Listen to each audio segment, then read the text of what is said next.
मैं शहर से अपने पिताजी से गांव मिलने आई थी कि रास्ते में मुझे एक बहुत ही बड़ा मंदिर मिल गया।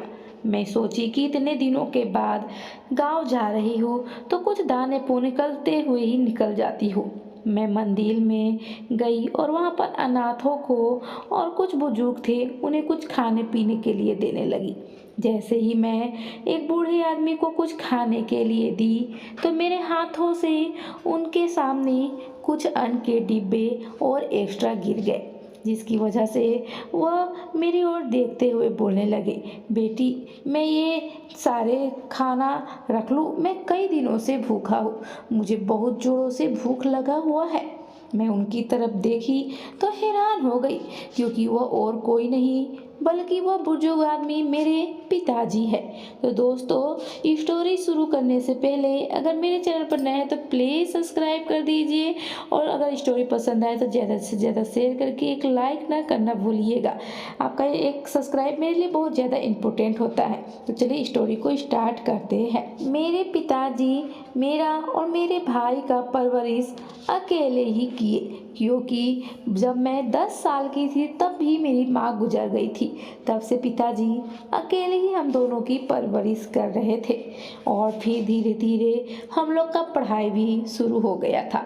पढ़ाई के बाद मेरी शादी हो गई, मैं अपने ससुराल चली गई रहने। मैं वहाँ खुशीपूर्वक अच्छे से रह रही थी। पिताजी और भाई एक दूसरे का ख्याल अच्छे से रख रहे थे, लेकिन इसी बीच विदेश में भाई की जॉब लग गई और भाई को विदेश जाना हुआ। लेकिन पिताजी का बहुत मन था कि भाई की कम से कम शादी कर दे, इसलिए वो एक अच्छी सी लड़की देखकर शादी कर दिए। अब क्या था, भाई और भाभी दोनों विदेश जाने के लिए रहने चले गए, लेकिन कुछ ही सालों में बीच बीच में आते थे मिलने के लिए। मैं भी पिताजी से बात कर लिया करता था, लेकिन अब पिताजी बूढ़े हो गए थे और मेरा ससुराल तो कहीं दूर था, इसलिए मैं बार बार नहीं आ पाता था। भाई बोला कि मैं अपने पिताजी के साथ विदेश में ही उनको लेकर जा रहा हूँ। मैं भी खुश हो गई कि चलो कम से कम पिताजी भाई के पास तो रहेंगे। फिर क्या था, मैं भी इत्मीनान से रहने लगी। लेकिन इतने सालों के बाद आज जब मैं मंदिर की चौखट पर आई और अनाथों में बूढ़े आदमी को वहां पर देखी, तो मैं उन्हें कुछ दान पुण्य करने के लिए सोची, उन्हें खाना खिलाने के लिए सोची। इसी बीच में मेरे पिताजी भी वहां पर नजर आ गए, तो मैं हैरान हो गई। इस प्रकार से फटेहाल कपड़े में एक मैले कुचेले चादर ओढ़े और भीख मांग रहे थे। मुझे तो कुछ समझ में ही नहीं आ रहा था कि पिताजी को तो भाई भाभी विदेश अपने साथ ले गए थे, तो फिर यह यहाँ पर कैसे। लेकिन पिताजी की तो याददाश्त भी चली गई थी, वो मुझे पहचान ही नहीं पा रहे थे। मैं उनके चेहरे को बहुत अच्छे से देखी, वो मेरे पिताजी ही थे, और उनकी आवाज़ भी मैं बहुत अच्छे से पहचानती थी। मेरे पति बोले, ये तुम्हारे पिताजी कैसे हो सकते हैं, हो सकता है यह कोई और होगा, क्योंकि तुम्हारे भाई भाभी तो तुम्हें फ़ोन पर पिताजी से हरदम बात करवाते ही है, तो यह यहाँ पर ऐसे कैसे हो सकते हैं। हो सकता है कोई दूसरा बहुरूपिया होगा, दोनों का चेहरा मिलता होगा, इसलिए तुम्हें अपना पिताजी आभास हो रहा है।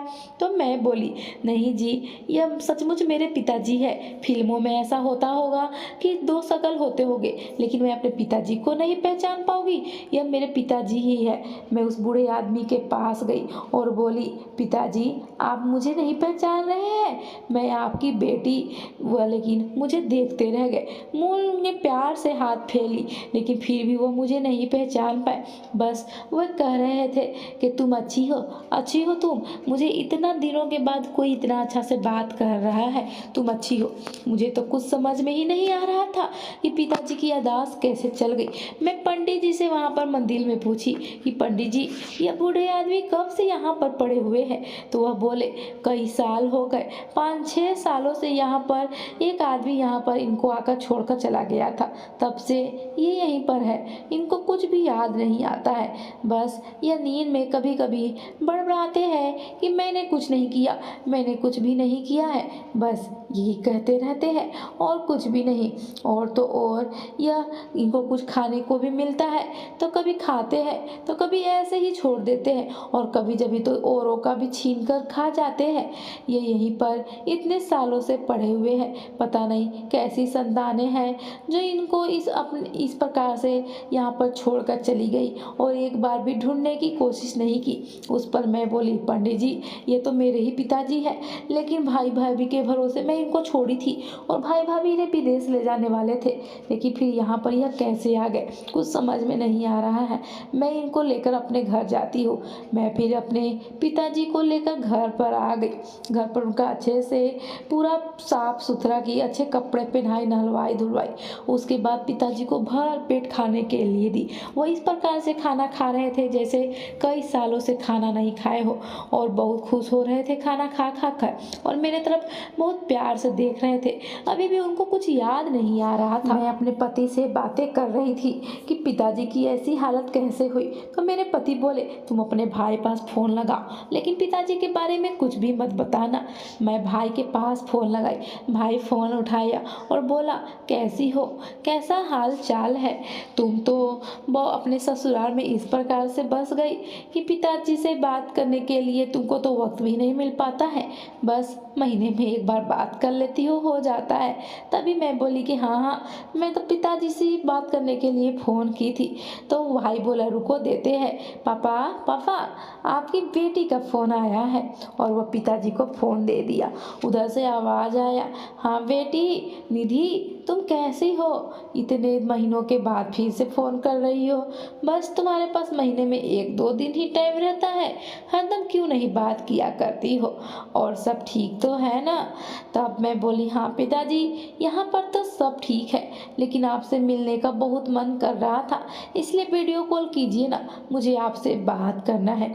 लेकिन पिताजी बोले कि नहीं बेटी कभी और बात करना, मेरी अभी तबीयत ठीक नहीं है। लो भाई से बात कर लो। और सीधे भाई के पास फ़ोन चल जाता है। मैं भाई से बोली पिताजी को मुझे वीडियो कॉल पर दिखलाओ ना, बहुत दिन हो गए हैं। भाई भी कुछ बहाना करके फ़ोन कट कर देता है। तभी मैं सोचूं कि वीडियो कॉल पर भाई फ़ोन पर क्यों पिताजी को नहीं दिखला रहा है। वो दिखलाएगा भी कैसे, पिताजी तो मेरे पास है, लेकिन जिससे मैं बात करती हूँ आखिर वह कौन है, भाई के पास कौन है। कहीं पिताजी अपने से ही तो यहाँ पर नहीं भाग कर आ गए या कोई और बात है, पता नहीं। बहुत बड़ी साजिश चल रही है। कहीं पिताजी के रूप में भाई के साथ कोई बहुरूपिया तो नहीं चला गया। मेरे मन में बहुत सारे शंकाएं आ रहे थे, कुछ समझ में ही नहीं आ रहा था। मैं अपने पति से बात कर रही थी कि पिताजी से तो भाई बात करवा दिया, लेकिन जब से विदेश गया है मैं वीडियो कॉल पर कभी भी अपने पिताजी से बात नहीं की हूँ। क्या बात है कुछ समझ में नहीं आ रहा है। पिताजी भी ऐसी हालात में नहीं है कि मुझे कुछ बता सके। वह रात में सोते थे तो वह बड़बड़ाते थे अभी भी कि मैंने कुछ नहीं किया है, मैंने खून नहीं किया है। मैं सोचूं कि पिताजी शायद नींद में ही कुछ बतला दे, लेकिन बस वो उतना ही कहकर उठ जाया करते थे और बहुत डरे सहमे लगते थे। इसी प्रकार से मैं उनका इलाज करवाने लगी डॉक्टर के पास। डॉक्टर बोले कि उनको कुछ समय लगेगा, उनका इलाज शुरू हो रहा था, लेकिन मैं इतने दिनों तक चुप नहीं बैठ सकती थी। मुझे सच्चाई तो पता करना ही था। इसलिए मेरे पति के कहे अनुसार मेरे पति मुझे समझाए कि तुम अपने भाई को फ़ोन लगाकर किसी प्रकार से यहाँ विदेश से इंडिया बुला लो, तब सारी सच्चाई खुद ब खुद आ जाएगी। मैं और मेरे पति एक प्लान बनाए और अपने भाई के पास मैं फिर से फ़ोन की, भाई से बात की, हेलो भाई। तो भाई बोला हाँ, आज इतनी जल्दी कैसे याद आ गई तुम्हें, तुम तो महीना में एक बार बात किया करती थी। तब बोली भाई बात ही ऐसी है कि आप बताओ, पिताजी कुछ इंश्योरेंस करवाए हुए थे तुम्हारे नाम पर, वे पैसे तुम्हारे आने वाले हैं, इसलिए वकील साहब तुम्हें खोज रहे थे। मेरा नंबर उनके पास था तो मुझसे बात किए, तुम पिताजी को लेकर विदेश से इंडिया आ जाओ तो तुम्हारा इंश्योरेंस का पैसा तुम्हारे पास आ जाएगा, लगभग 10 लाख रुपए है। मेरा भाई वह सुनकर बहुत ही चकित हो गया, 10 लाख रुपए है, पिताजी तो मुझे कभी बतलाए ही नहीं। तो मैं बोली हो सकता है उनका याद भूल गया होगा, पिताजी से बात करवाओ। तो वह बोला पिताजी तो अभी सोए हुए हैं, तुम ही बताओ कब आना है, मैं आ जाता हूँ। मैं बोला भाई पिताजी को लेकर ही आना, क्योंकि पिताजी इंश्योरेंस करवाए हैं तो तुम्हारा और पिताजी दोनों का नाम है, तो हो सकता है साइन की जरूरत दोनों की पड़े। मेरा भाई उधर से बोला, पिताजी की तो तबीयत ठीक नहीं रहती है, वो इतनी लंबी सफ़र कैसे कर पाएंगे, तुम बोलो तो मैं खुद आ जाता हूँ। वह बोले, ठीक है भाई, मैं वकील से पूछ के बताता हूँ। कुछ ही दिनों के बाद फिर मैं अपने भाई के पास फ़ोन लगाई और फिर बोली कि ठीक है, तुम आ जाओ। वकील साहब बोले कि तुम्हारा साइन से भी काम चल जाएगा। फिर क्या था, मेरा भाई और मेरी पत्नी दोनों आने के लिए तैयार हो गए। मैं बोली भी कि पिताजी अकेले वहाँ पर विदेश में कैसे रहेंगे, भाई भाभी आप दोनों तो आ ही जाइएगा। तो वह बोला कि यहाँ पर मैंने मेड नौकर रखा हुआ है पिताजी को देखने के लिए, क्या बात है, 2-4 दिन ऐसे भी वह गुजार लेंगे और क्या। फिर मेरा भाई और भाभी वहाँ से आने के लिए तैयार हो गए। यहाँ पर मैं भी सारे बंदोबस्त करके बैठी हुई थी। पिताजी का तो इलाज चल ही रहा था, लेकिन उनको इतना बड़ा सदमा लगा हुआ था कि वे ठीक ही नहीं हो पा रहे थे। ऐसे ही वक्त गुजर रहा था। एक दिन मैं अपने पिताजी को घुमाने पार्क में लेके गई थी, तो वहीं पर उनके कुछ साथी लोग मिल गए और पिताजी से बातें करने के लिए सोचे कि तुम इतने दिनों के बाद मिले हो, विदेश से कब आए। मैं बोली कि अंकल, पिताजी तो यहीं पर थे, इस हालत में मुझे मिले, मुझे तो विश्वास ही नहीं हो रहा था। उनके दोस्त बोले कि हाँ, विदेश जाने से पहले वो कुछ डरा डरा सहमा हुआ था, लेकिन फिर पता नहीं क्यों अचानक वो विदेश चला गया और फिर उसके बाद तो ना कोई कॉल ना फोन। और आज इस प्रकार से देखकर फिर मैं क्या था, मैं वहाँ से आ गई। फिर अगले दिन ही भैया भाभी आ गए और फिर मैं उनसे बोली कि तब पिताजी कैसे हैं, मुझे उनसे बात करवा दीजिए। भाई भाभी बोले कि हाँ, पिताजी से बात करवा देते, लेकिन वह अभी सोए हुए होंगे दवाई खाकर। उनकी अभी नौकर से मैं बात की थी और तो मुझे तो जल्दी ही यहाँ से काम निपटा कर जाना होगा, क्योंकि पापा को अकेले मैं छोड़कर आया हूँ जो। मैं भी बोला कि भैया इतनी जल्दी क्या है, 2-3 दिन यहाँ पर घूम फिर लीजिए, उसके बाद फिर तो सब काम होता ही रहेगा।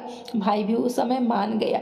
1 से 2 दिन गुजरे ही थे कि फिर भाई बोलने लगा कि बहन जल्दी से चलो, मुझे तो पैसे निकाल कर जाना होगा, क्योंकि पिताजी की तबीयत तुम्हें पता ही है कि ठीक नहीं रहती है और इस बुढ़ापे में वो अकेले कैसे वहाँ पर मैनेज कर रहे होगे। फिर क्या था, मैं भी बोला ठीक है, पिताजी को आप तो नहीं ला पाए विदेश से, चलिए मैं ही आपको दिखला देती हूँ। पिताजी को मैं अपने भाई के सामने ले गई। यह देखकर मेरे भाई भाभी की हालत बहुत ही खराब हो गई और वह बोले कि तुम इन्हों कैसे यहाँ पर। उनके मुंह से कुछ आवाज़ ही नहीं निकल पा रहा था। फिर मैं बोली कि पिताजी तो मुझे सारी सच्चाई बतला दिए कि आप किस प्रकार से इनको ऐसे अकेले मंदिर में छोड़कर चले गए थे। फिर भाई बोला कि यह कैसे बता सकते हैं, इनको तो मैं यादाश्त चला गया है, मैंने तो इनके सर पर एक डंडा ऐसा मारा था कि जिससे इनकी हरदम के लिए यादाश्त चली गई। मैं उनके मुंह से यह सारी बातें सुनकर बहुत हैरान हो गया। तब मैं उनसे सारी बातें पूछा तो वो बोले, बहना बात ऐसी है कि मेरी आर्थिक स्थिति अच्छी नहीं थी, इसलिए मैं विदेश जा रहा था, लेकिन पिताजी भी मेरे साथ विदेश जाने के लिए जिद कर रहे थे। मुझे तो कुछ समझ में ही भी नहीं आ रहा था, इसलिए मैं पिताजी को बहुत समझाया कि आप यहीं पर रहिए और आपकी बेटी भी तो है, मिलते आया जाया करेगी और हमें भी कुछ पैसे भेजवा दिया करूँगा।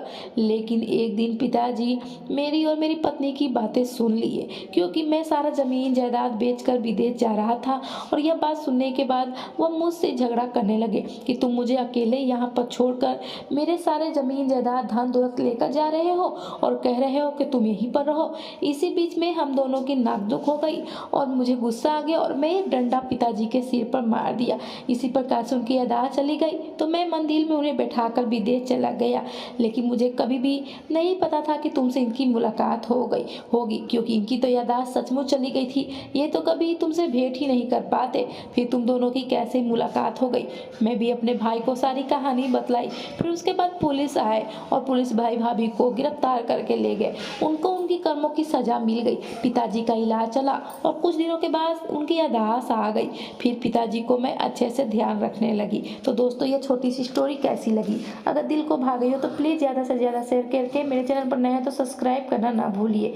मिलते हैं अगली स्टोरी के साथ, तब तक के लिए धन्यवाद।